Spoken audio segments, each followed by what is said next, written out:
এ তো দেখি আপনার ব্রিটিশ রাজের শাসন, যে সেই ব্রিটিশ রাজের শাসনকেও ফেল করে দিবে। আপনার কাজী নজরুল ইসলাম, বিদ্রোহী কবি কাজী নজরুল ইসলাম, তিনি যখন কারাগারে বসে লিখলেন কারারই লৌহ কপাট ভেঙে ফেল করল পাট, মানে সেই বিদ্রোহী কবির সেই কারারই লৌহ কপাট, সেই কবিতা, সেই গান, রক্ত আগুন করা সেই গান, তো কারাগারে লেখার পরে বিদ্রোহী কবির তো তাহলে তখন ঠান্ডা পানিতে চুবানো উচিত ছিল ব্রিটিশ রাজের। মানে ডক্টর ইউনূস সাহেবের শাসন যদি ব্রিটিশ সরকার আগে দেখে থাকতো না, তাহলে কাজী নজরুল ইসলামকে তখন ঠান্ডা পানির মধ্যে শীতের দিনে চুবাইতো, শাস্তি আর কি কারাগারে, অথবা রাতের বেলা কম্বল কেটে নিত, হ্যাঁ, অথবা গভীর রাতে ঠান্ডা পানিতে বা বরফ মাথায় দিয়ে ঘুমাইতে বলতো। এটাই তো হওয়া উচিত ছিল। অন্তত এই বাংলাদেশে কারাবন্দী হোক যেই হোক, সে যদি কারাগারে বৈশা হোক, তার টয়লেটে বৈশা হোক, আর মাঠের মধ্যে দাঁড়ায় হোক, আর প্রিজন ভ্যানে বৈশা হোক, সে যদি বাংলাদেশের জাতীয় সঙ্গীত গায়, তাহলে বাংলাদেশের কোন আইনে যে আমার সোনার বাংলা আমি তোমায় ভালোবাসি, অথবা সে জয় বাংলাই বললো, এটা কোন আইনে কিভাবে পাপ হয় আমি এটা বুঝলাম না। এবং যখন খবরটা এরকম দেখি যে জাতীয় সঙ্গীত গাওয়ার কারণে পলককে দেওয়া বিশেষ সুবিধা বন্ধ, আজকে এই জুনায়েদ আহমেদ পলককে নিয়ে অনেক কিছু বলা হয়, অনেকের অনেক রকম ধারণা। আমি না কেন যেন মনে করি যে বাংলাদেশের পত্রপত্রিকা যখন বলে তারা তো একটা হাওয়ায় চলে।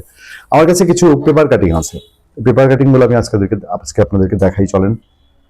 শুধু 111 পরবর্তী প্রথম আলো কি কি ধরনের হেডলাইন করেছিল সেই 111 গভর্নমেন্টের সময়, 111 গভর্নমেন্টের সময় প্রথম আলোর একটা হেডলাইন দেখেন, ঢাকা ও আশপাশে 500 বিঘা জমি অবৈধ দখল, জিজ্ঞাসাবাদে হাশেম, মানে হাশেম আওয়ামী লীগের যিনি এমপি ছিলেন। প্রথম আলোর লাল ব্যানারে বিশাল হেডলাইন, গত বিএনপি সরকারের সময়ে দুর্নীতি, বিশ্বব্যাংক টাকা ফেরত চায়। তারপর আরো সাব হেডলাইনে সেখানে আরো বলা হয়েছিল পৌরসভা সেবা, স্বাস্থ্য, জনসংখ্যা এবং জাতীয় পুষ্টি কর্মসূচি 3টি প্রকল্পে 6,80,00,000 টাকা অনিয়ম। সেটাও প্রথম আলো ছেপেছিল আপনার সেই বিএনপি গভর্নমেন্টের সময়ে। তারপরে আরো আছে অসংখ্যগুলো, আমি বলি যে তারেকের দাউদ যোগ খতিয়ে দেখছে ইন্টারপোল, হ্যাঁ, পত্রপত্রিকার একদম প্রথম পৃষ্ঠার নিউজ। বিমানকে নিঃস্ব করে অবৈধ সম্পদ গড়েছেন শামীম ইস্কান্দার, বেগম খালেদা জিয়ার ভাই শামীম ইস্কান্দারকে নিয়ে আপনার হেডলাইন, এবং তাকে হাতে হাত করা পরানো পুলিশ নিয়ে যাচ্ছে সেই ছবিও পাশে ছাপা হয়েছিল। তারেক, বাবর, হারিস ও মামুন বিএনপি 4 মহা দুর্নীতিবাজ।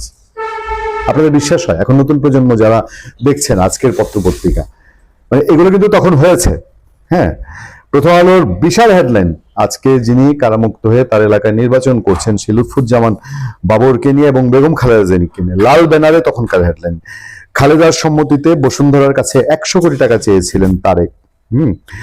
সাব্বির খুনের ঘটনা চাপা দিতে আপোষ রফা, জিজ্ঞাসাবাদে বাবর। এটা হচ্ছে প্রথম আলো, সেই প্রথম আলোই। আচ্ছা, জনকণ্ঠে ছিল চাঁদাবাজি, কাঠগড়ায় তারেক। আচ্ছা, মানে এই হচ্ছে তখনকার পত্রপত্রিকার খবর। হ্যাঁ, তো সেই পত্রিকাগুলোই তো এখন আবার আরেকটা সরকার গেছে, সেই সরকারের মন্ত্রীদের নিয়ে পড়েছে। তো ওই যে তখন যে খবরগুলো ছেপেছে সেগুলোর কি কোনো পরে আইনি বা অন্য কোনো বিহিত হয়েছে? তো এখন যে খবরগুলো দিয়ে যাদেরকে এই যে কাঠগড়ায়, ধরুন জুনায়েদ আহমেদ পলকের মতন যাদেরকে এখন কাঠগড়ায় দাঁড় করানো হচ্ছে, মিডিয়া ট্রায়াল করা হচ্ছে, সেজন্য ভাবি যে এই দুদিন পরে আবার এখন আবার লুৎফুজ্জামান বাবর, তারেক রহমান, তাদেরকে নিয়ে এই পত্রপত্রিকায় আবার তারা একরকম দেবতার আসনে বসাচ্ছে তো। তো সেই জন্যে যখন জুনায়েদ আহমেদ পলক বা এই টাইপের মানুষগুলোকে নিয়ে এখন নিউজগুলো হয়, আমাদের ভাবনায় ফেলে দেয় যে আসলে আমরা মিডিয়াতে পত্রপত্রিকায় যা দেখছি সেগুলো কি নাজিল হওয়ার সংবাদ, নাকি সত্যিকার সেই ঘটনাগুলো শেষ পর্যন্ত যদি সত্য হয় তাহলে বিহিত হবে কিনা। আসেন পয়েন্টে, ধরেন জুনায়েদ আহমেদ পলকের বিরুদ্ধে এখন যেসব অভিযোগ, এসব অভিযোগে তার বিচার হচ্ছে বারবারই, তো সেই জন্য জেলখানা থেকে আদালতে আসছেন, বিচার প্রক্রিয়া চলছে, আইনি প্রক্রিয়া যাচ্ছে। এই আইনি প্রক্রিয়ার মধ্যে ভদ্রলোক যদি গান গেয়ে ওঠেন, তা এমন কি মহা অন্যায় হয়ে উঠলো।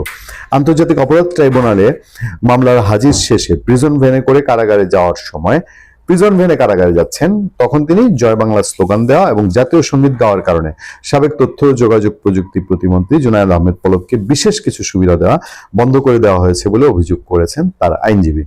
আচ্ছা, এটা 10 ডিসেম্বরে চেয়ারম্যান বিচারপতি মোহাম্মদ গোলাম মুর্তজা মজুমদার নেতৃত্বাধীন আন্তর্জাতিক অপরাধ ট্রাইব্যুনালে একে মামলার আসামি সজীব ওয়াজেদ জয় ও জুনায়েদ আহমেদ পলকের মামলায় অভিযোগ গঠনের শুনানিতে অভিযোগ তোলা হয়। ট্রাইব্যুনালের ট্রাইব্যুনালে পলকের পক্ষে শুনানি করেন ব্যারিস্টার এম লিটন আহমেদ, অন্যদিকে প্রসিকিউশনের পক্ষে শুনানি করেন চিফ প্রসিকিউটর মোহাম্মদ তাজুল ইসলাম। পরে পলকের আইনজীবী এম লিটন আহমেদ জানান, পলক কারাগারে থাকা অবস্থায় পরিবারের সদস্য ও আত্মীয় স্বজনের সঙ্গে দেখা করার সহ টেলিফোনে কথা বলার সুযোগ পেতেন, কিন্তু জয় বাংলা স্লোগান দেয়া এবং জাতীয় সঙ্গীত গাওয়ার কারণে তিনি এখন আর তা পাচ্ছেন না। এ বিষয়ে আইন মেনে চলার জন্য ট্রাইব্যুনালকে জানিয়েছে, ট্রাইব্যুনাল এ বিষয়ে আদেশ দেবেন বলেও জানান। মূলত কেউ শৃঙ্খলা ভঙ্গ করলে তাকে জেল কোড অনুযায়ী কারা কর্তৃপক্ষ প্রিজন অ্যাক্ট অনুযায়ী ব্যবস্থা নিয়ে থাকে।